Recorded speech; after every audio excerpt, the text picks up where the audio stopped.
بسم اللہ الرحمن الرحیم۔ السلام علیکم۔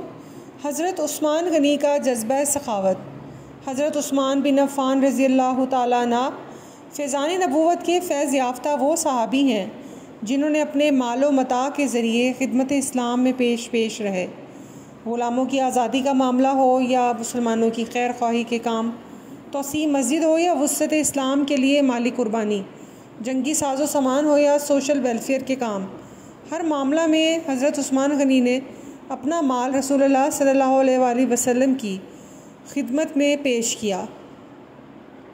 چنانچہ مکہ سے مدینہ کی طرف ہجرت کے بعد جب مسلمانوں کو پانی کی قلت محسوس ہوئی اور اس کا سامنا کرنا پڑا، اس وقت مدینہ میں قبیلہ بنی غفار کے ایک شخص کی ملکیت میں روما نامی کنواں تھا۔ یہ شخص ایک مد کے بدلے پانی کا مشکیزہ بیچتا تھا۔ آپ صلی اللہ علیہ وآلہ وسلم نے بحر روما کے مالک سے فرمایا کہ مجھے یہ چشمہ جنت کے چشمہ کے بدلے بیچ دو۔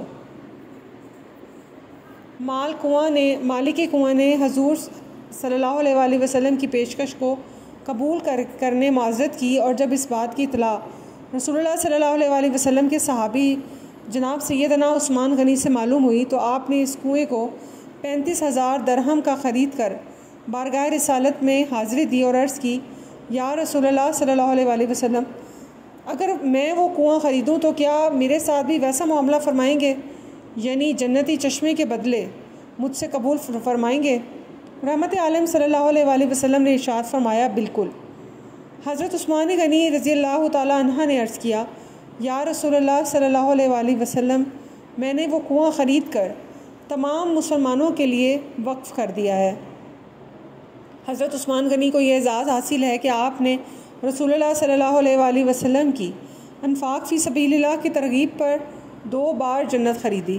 ایک بار جبکہ بحر روما کو خرید کر مسلمانوں کے لیے وقف کیا، اور دوسری بار جب غزوہ تبوک کے موقع پر جب رسول اللہ صلی اللہ علیہ وآلہ وسلم نے جنگ کی تیاری کا اعلان کیا۔ یہ وہ وقت تھا جب مسلمانوں کے پاس جنگی سامان کی بہت زیادہ قلت تھی اور مالی حالت بھی مستحکم نہ تھی۔ در حقیقت مدینہ میں قحط پڑا تھا اور لوگ درختوں کے پتے کھا کر گزارا کر رہے تھے، اس لیے اس غزوہ کو جیش اسرا یعنی تنگ دستی کا لشکر کہا جاتا ہے۔ اس اہم موقع پر حضرت عثمان غنی نے غزوہ تبوک کی تیاری کے لیے 3 بار حضور کی ترغیب پر 100 اونٹ ماہ ساز و سامان کے، پھر 200 اونٹ پالان اور سامان کے ساتھ، پھر 300 اونٹ نبی کریم صلی اللہ علیہ وآلہ وسلم کی بارگاہ میں پیش کرنے کا وعدہ کیا۔ ترمذی شریف میں حضرت انس رضی اللہ تعالیٰ عنہ سے روایت ہے، وہ فرماتے ہیں کہ جب رسول اللہ صلی اللہ علیہ وآلہ وسلم نے مقام حدیبیہ میں بیعت رضوان کا حکم فرمایا، اس وقت حضرت عثمان غنی رضی اللہ تعالیٰ عنہ حضور صلی اللہ علیہ وآلہ وسلم کے قاصد کی حیثیت سے مکہ معظمہ گئے ہوئے تھے۔ لوگوں نے حضور صلی اللہ علیہ وآلہ وسلم کے ہاتھ پر بیعت کی۔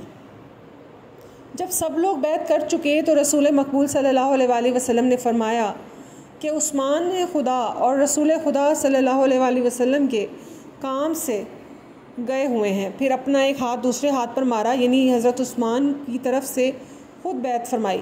لہٰذا رسول اللہ صلی اللہ علیہ وآلہ وسلم کا مبارک ہاتھ حضرت عثمان غنی رضی اللہ تعالیٰ عنہ کے لیے ان ہاتھوں سے بہتر ہے جنہوں نے اپنے ہاتھوں سے اپنے لیے بیعت کی۔ حضرت عثمان غنی رضی اللہ تعالیٰ عنہ 12 سال خلافت فرما کر 18 ذی الحج الحرام سن 35 ہجری میں بروز جمعہ روزے کی حالت میں تقریباً 82 سال کی عمر مبارک پا کر نہایت مظلومیت کے ساتھ شہید کیے گئے۔